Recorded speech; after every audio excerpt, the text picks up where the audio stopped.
Avez-vous remarqué comment la vie nous présente souvent des opportunités pour élargir nos horizons, pour voir plus grand, pour nous dépasser dans ce qu'on est, dans nos relations, nos attitudes, nos points de vue, notre façon de vivre. Tellement d'étapes dans notre vie qui permettent ça, dès la naissance. On ne s'en rend pas compte, mais déjà naître, c'est un moyen de dépassement, un moyen de choc. Hein? On est bien dans le sein de notre mère, on ne le sait pas, là, mais on est bien, il nous manque de rien, on est à chaleur, on mange régulièrement, on est en sécurité, on ne désire rien d'autre, on pense qu'il n'y a pas mieux que ça. Et là, on sort au grand jour ou à la grande nuit, ça dépend de l'heure qu'on vit au monde. Moi, c'était à 1h30 du matin, il faisait noir. Mais c'est traumatisant, mais c'est une étape qui nous ouvre. Mais regardons ça, ce qui est autour, je n'avais pas vu ça, qu'il y a d'autres mondes, je ne suis pas seul. Et comme ça. Vous souvenez-vous de la première journée? Cette valeur, on ne voit pas très, très bien, là. C'est très lumineux dans cette église, hein? Puis c'est une bonne chose, mais notre écran n'est pas assez fort, notre projecteur. La première journée, vous êtes à l'école. On en a ici des jeunes qui vont à l'école. Est-ce que vous vous souvenez de la première journée que vous êtes à l'école? Tu te souviens-tu de ça? Hein? Peut-être, oui. Peut-être que maman aussi s'en souvient, puis papa. Moi, je me souviens de la première journée que je suis à l'école. Et là là, c'était quelque chose. Maman m'avait préparé. Je prenais l'autobus ce matin-là, à Saint-Hilaire de Dorset. Oui, on avait des autobus. Tiré par des chevaux. Ce que vous dites là, ce que tu dis là, Lorraine est tirée par les cheveux. Mais c'est un dépassement nécessaire. Et là, il y en a d'autres qui succèdent. De l'école au milieu de travail, des liens familiaux à des liens qui s'élargissent jusqu'à l'infini. Aujourd'hui, il n'y en a plus de distance. Avec Internet, avec les facilités pour voyager, on a des amis partout. On peut avoir des amis partout, des connaissances. Nos horizons s'élargissent. C'est ainsi que nous grandissons, que nous franchissons des étapes qui nous amènent toujours ailleurs. Beaucoup plus loin que nous l'aurions espéré et même pensé possible. Je suis certain qu'on pourrait faire le tour et s'écouter dire les uns les autres, « Oh boys, telle étape de ma vie, là, j'avais le vertige, je me demandais bien, je ne me pensais pas capable, je suis tombé là-dedans, je suis abouti à ça. La vie m'a amené là et regarde ce qui s'est ouvert devant moi. » C'est comme ça. La parole de Dieu est un moyen très efficace pour nous permettre de vivre en agrandissant nos horizons. Au fil de l'histoire du salut, on lit ça dès la Genèse jusqu'à l'Apocalypse, la parole de Dieu nous présente, à travers les divers livres de la Bible, un peuple en marche qui ne cesse d'élargir son champ de vision, son horizon, toujours pour aller de l'avant et en profondeur. Et Dieu accompagne ce peuple, il le soutient, parfois il le corrige, lui pardonne et le fait avancer, toujours dans la direction de la vie, de la liberté, de la plénitude. Regardons un moment, un court passage biblique qui exprime ça d'une belle façon. C'est au livre du prophète Isaïe, chapitre 54, verset 2.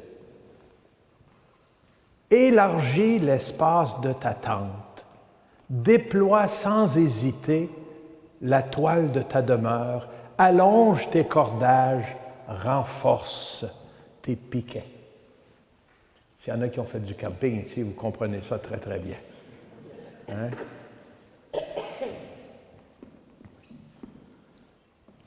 C'est à un peuple qui vit l'expérience de l'exil que le prophète adresse ses paroles, qui nous aide aujourd'hui à mettre en relief ce à quoi le Seigneur nous appelle à travers l'expérience de nos maisonnées. J'aimerais nous amener là.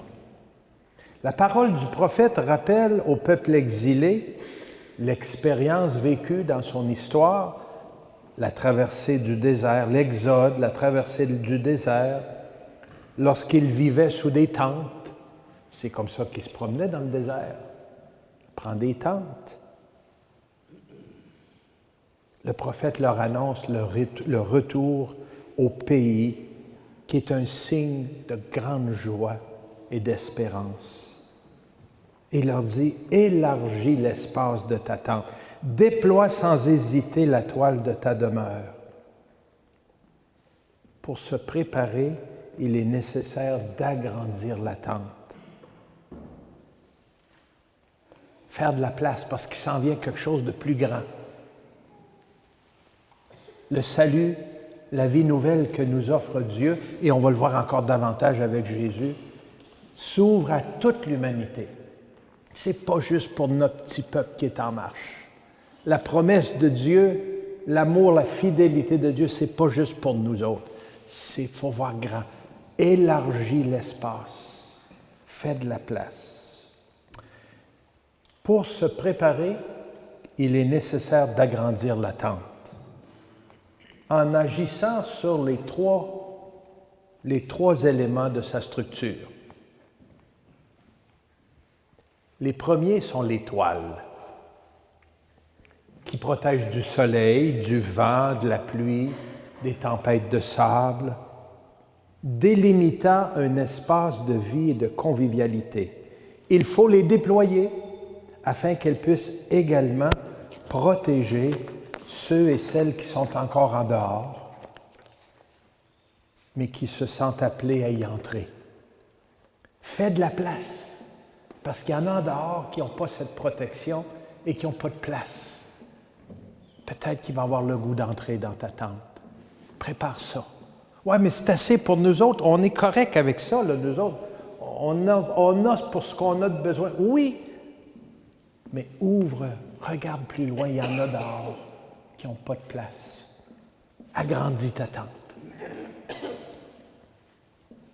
Le deuxième élément structurel de la tente est constitué par les cordages qui maintiennent la toile déployée. Ils doivent trouver un équilibre entre la tension nécessaire pour empêcher la tente de s'affaisser et la souplesse qui amortit les mouvements causés par le vent. Hein, les campeurs, les campeuses, elle se dit-il ça au féminin? Non. Ça s'appelle campeurs. Les campeurs, ah, OK. On met un E, puis c'est correct. Puis un S s'ils sont plusieurs.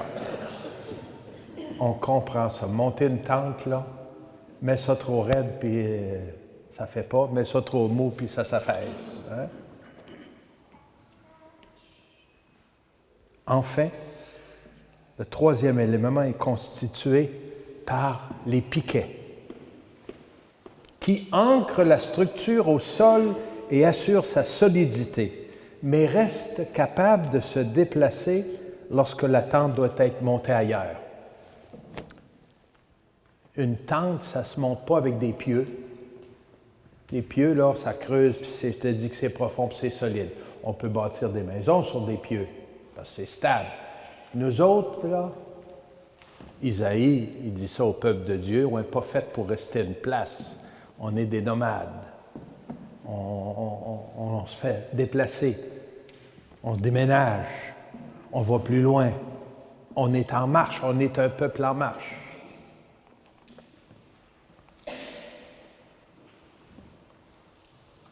L'écoute actuelle de ces paroles d'Isaïe nous invite à imaginer l'Église comme une tente,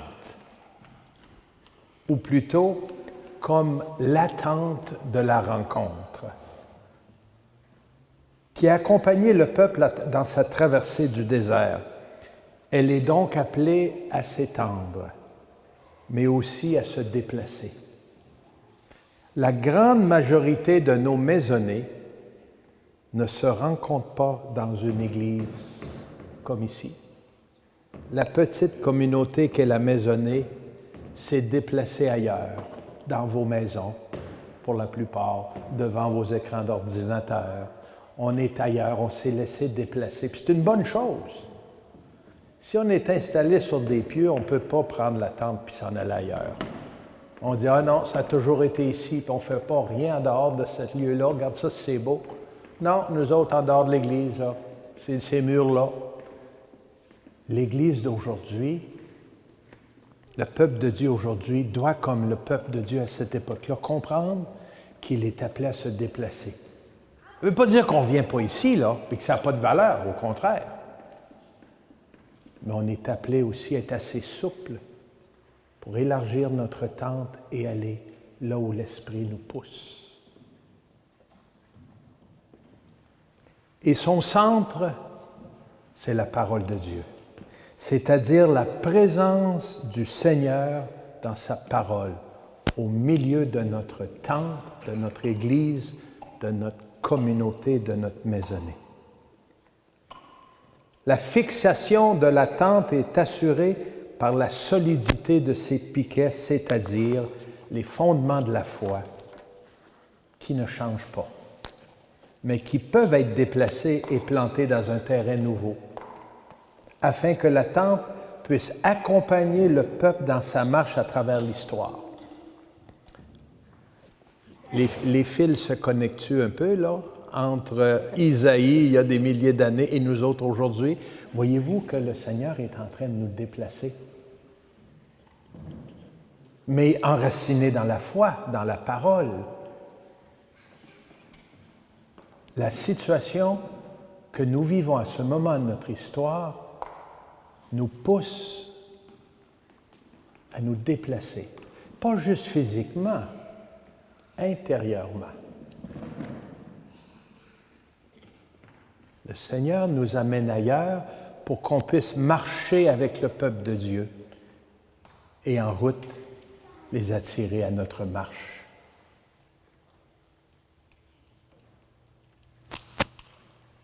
Enfin, pour ne pas s'affaisser, la structure de la tente doit maintenir en équilibre les différentes poussées et tensions auxquelles elle est soumise. Comment nous faisons ça? La fraternité, l'amour entre les membres d'une maisonnée, qui assure l'harmonie du groupe, qui assure un lien de confiance qui nous permet de continuer de marcher ensemble. Sinon, nos routes se séparent. C'est pour ça que le Seigneur nous dit aujourd'hui, élargis l'espace de ta tente, déploie sans hésiter la toile de ta demeure. Si c'était juste un texte de l'Ancien Testament, on dirait que c'était comme ça dans ce temps-là. Hein? Mais c'est parole de Dieu pour toi, pour moi, pour nous aujourd'hui. C'est une parole vivante. C'est aujourd'hui que le Seigneur nous dit ça. Nous l'avons vu, nous en avons fait l'expérience dans de nombreuses maisonnées. Il a été nécessaire d'élargir l'espace de notre tente, de notre maisonnée, de notre équipe pour faire de la place aux nouvelles personnes qui sont venues s'y joindre. Parce que quelqu'un les a invités ou parce qu'ils ont souhaité se joindre au groupe. Des fois, c'est nous qui invitons. Parfois, c'est des gens qui... Y aurait-il une petite place pour moi? Ça a l'air intéressant. Je peux-tu aller essayer ça? Hein? Je me souviens, moi, dans les premiers mois de notre maisonnée, il y avait 3 couples, quelques personnes seules, et un des couples, il y a seulement la femme qui venait. Ça l'intéressait. Lui, oh, ces affaires-là. Mais j'ai appris qu'après la 2e réunion, il assistait, on était sur Zoom à l'époque, il assistait à côté de l'écran. Il écoutait. La 3e réunion, il était là, puis il n'a jamais manqué depuis. Des fois, on attire en marchant. Si on l'avait attendu ici à l'église ou dans sa paroisse, on ne l'aurait peut-être jamais rencontré. Mais là, il est entré. Comme d'autres. Je pense à un autre couple. Elle régulièrement, elle allait à la messe. Lui, jamais, mais là, tiens, tranquillement.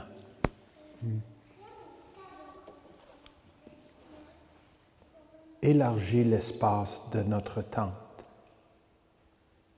Cette ouverture à l'autre, aux autres, est non seulement une attitude intéressante d'accueil, je dirais même que c'est une condition indispensable pour grandir, se multiplier et permettre à d'autres personnes de découvrir la joie de rencontrer le Seigneur dans une petite communauté habitée par la parole de Dieu.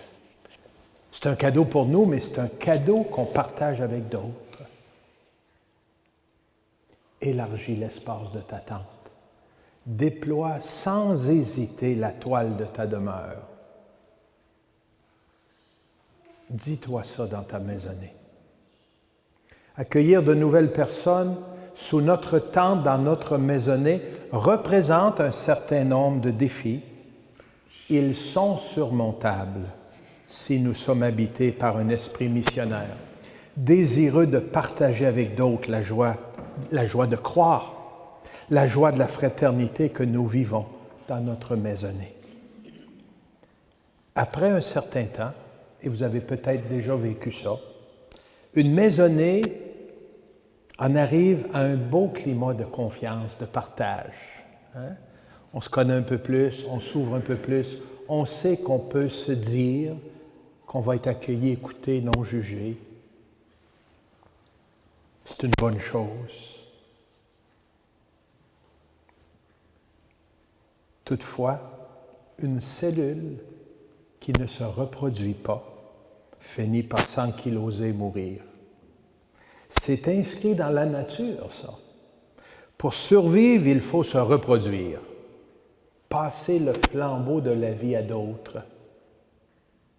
Et une maisonnée est un lieu vivant où on ne se soucie de donner, partager la vie à d'autres, que d'autres rencontrent, comme nous l'avons rencontré, ce bonheur d'être attablés à la parole de Dieu avec des sœurs et des frères, de marcher ensemble. C'est ainsi dans la vie chrétienne. Nous le voyons en contemplant la vie de Jésus. Il cherche toujours à agrandir son cercle d'amis, de disciples. Il cherche à partager à un plus grand nombre de personnes la bonne nouvelle qu'est l'Évangile. Il guide ses disciples vers de nouveaux horizons. Parfois, il les amène l'autre bord du lac où vivent seulement des païens. À traverser avec la tempête, là, quand ça se calme, ils s'en vont de l'autre côté du lac de Galilée à la rencontre de gens que les disciples n'osaient pas aller rencontrer, que les Juifs n'allaient jamais voir parce que c'était des païens. En plus, il y avait des cochons. Touche pas à ça. Jésus amène ses disciples chez des païens, chez les Samaritains, des gens qu'on ne fréquente pas normalement. Il s'approche des pécheurs, mange avec eux. Il les amène à toucher la souffrance jusqu'à toucher des lépreux, des impurs. Jésus nous invite, nous, à en faire autant avec les gens autour de nous, pour les inviter à découvrir la merveilleuse aventure de l'Évangile et de la vie nouvelle. Jésus, c'est le spécialiste de la multiplication. 5 pains et 2 poissons pour nourrir une foule de 5000 personnes, pas de problème. Il rend grâce à Dieu, donne le pain à ses disciples, puis il dit, donnez-leur vous-même à manger. Donnez-leur vous-même à manger. On l'a partagé ce matin. Il nous le dit à nous aussi aujourd'hui. Donnez-leur à vous-même à manger, les gens qui ont faim et soif autour de vous. Non seulement il y en a pour tout le monde, il y en aura de reste. N'ayez pas peur. Soyez généreux avec ce que Dieu vous donne. Nous le voyons dès les premières pages de l'histoire des premières communautés chrétiennes dans le livre des Actes des Apôtres. Les disciples se multiplient, les communautés naissent et se multiplient également, pas parce que c'est un climat très, très favorable, très hostile, même de la persécution. Ils ont été fouettés, ils ont été rejetés, ils ont été lapidés. Tout ce que vous voulez, ce n'était pas un climat favorable pour accueillir l'Évangile. Mais convaincus qu'ils étaient de croire au Christ ressuscité, en son mystère pascal, ils ont avancé dans la mission. Au chapitre 6, la parole de Dieu était féconde, le nombre des disciples se multipliait fortement à Jérusalem. On va entendre ça demain à la messe, là encore. Le témoignage, la proclamation de la parole, met au monde de nouveaux disciples. C'est beau la croissance, mais ça crée des tensions. Hein, des crampes de croissance, vous avez connu ça? Moi, je commence à connaître ça, mais ça va venir. Moi, j'arrive à la maturité, là, je vais avoir été, mais là, ça oblige à des ajustements. Encore là, dans les Actes des Apôtres, en ces jours-là, comme le nombre des disciples augmentait, les frères de langue grecque récriminèrent contre ceux de langue hébraïque parce que les veuves de leur groupe étaient désavantagées pour le service quotidien. Les nouveaux accueillis dérangent. Des langues différentes, des cultures différentes, des options politiques différentes, des besoins différents. Mais cela n'a pas empêché les apôtres, les disciples, d'avancer sur le chemin de l'ouverture, de la proclamation de l'Évangile à toutes les nations, à l'accueil de toute personne, comme Jésus leur avait montré. C'est ce que nous rappelait le pape François lors de son passage à Edmonton l'été dernier, alors qu'il visitait une petite église paroissiale de baptisés autochtones. C'est la paroisse autochtone de la ville d'Edmonton. Il leur disait ceci: « Voici une maison pour tous, ouverte et inclusive, comme doit l'être l'Église. Famille des enfants de Dieu où l'hospitalité et l'accueil, valeurs typiques de la culture autochtone, sont essentielles, où chacun doit se sentir bienvenu, indépendamment des événements du passé et des circonstances de chaque vie. » C'est beau, hein? Si on transforme ça un petit peu, on pourrait dire: voici une maisonnée pour tous, ouverte et inclusive, comme doit être l'Église, famille des enfants de Dieu où l'hospitalité et l'accueil, valeurs typiques de la foi des disciples de Jésus, sont essentielles, où chacun doit se sentir bienvenu, indépendamment des événements du passé et des circonstances de chaque vie.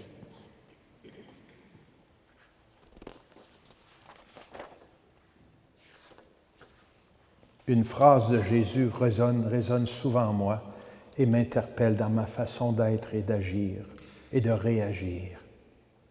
Quand je pense à cet appel du Seigneur à élargir l'espace dans notre tente et d'être accueillant, d'avoir une fraternité universelle, c'est cette phrase: « À ceux-ci, tous reconnaîtront que vous êtes mes disciples, si vous avez de l'amour les uns pour les autres. » Et les uns pour les autres, ce n'est pas seulement entre nous, c'est d'être capable de regarder les autres et les considérer comme des frères et sœurs. La joie que nous avons découverte dans le partage de l'Évangile finira par nous ouvrir le cœur à une plus grande fraternité et nous rendre capables d'accueillir, d'accompagner, de faire route avec de nouveaux frères et sœurs. Les temps que nous vivons exigent que nous soyons habités par cette urgence de partager notre foi, notre fraternité, notre joie. Tant de nos frères et sœurs, si près de nous, ne connaissent pas encore la joie de croire. Et ils sont en nombre croissant. Ils n'ont pas fait encore la rencontre avec le Christ. Laissons-nous interpeller par le prophète Isaïe. élargis l'espace de ta tente. C'est à toi qui dis ça et à moi. C'est à vous, maisonnée. Élargis l'espace de ta tente. Déploie sans hésiter la toile de ta demeure. Laissons-nous interpeller par Jésus, qui, devant les foules affamées de lumière, d'espérance, de nourriture solide, s'adresse à nous comme à ses disciples. Donnez-leur vous-même à manger. On est très préoccupé autour de nous, puis c'est une chose très heureuse, que des gens aient le nécessaire pour manger. La bonne nourriture, des Saint-Vincent-de-Paul, des bouchées généreuses, des moissons Québec, moissons de tout ce que vous voulez. On est préoccupé de donner une nourriture pour que les gens vivent. C'est nécessaire, fait partie de notre mission aussi. Mais sommes-nous assez préoccupés pour donner la nourriture qui donne la vie en abondance et la vie éternelle? Nos maisonnées sont des lieux propices pour accueillir et permettre à des personnes de faire leur premier pas dans l'aventure de la foi. S'il y a encore de la place dans ta tente, accueille-en de ces personnes. S'il manque de place, peut-être est-il possible d'élargir l'espace de ta tente. Ou encore, choisir d'aller planter une nouvelle tente ailleurs. Ça s'exporte, ça, une maisonnée. Ça se multiplie. Et ça, on le voit. Merci, Seigneur, d'être là. Et merci de nous faire assez confiance pour nous inviter et nous envoyer à être près de nos frères et sœurs. Que la fraternité qui nous rassemble et qui nous fait tant de bien déborde dans ce désir de partager cette bonne nouvelle, cette fraternité avec ceux et celles qui se demandent s'il y a quelqu'un. Tu nous envoies. Nous voulons être au rendez-vous. Amen.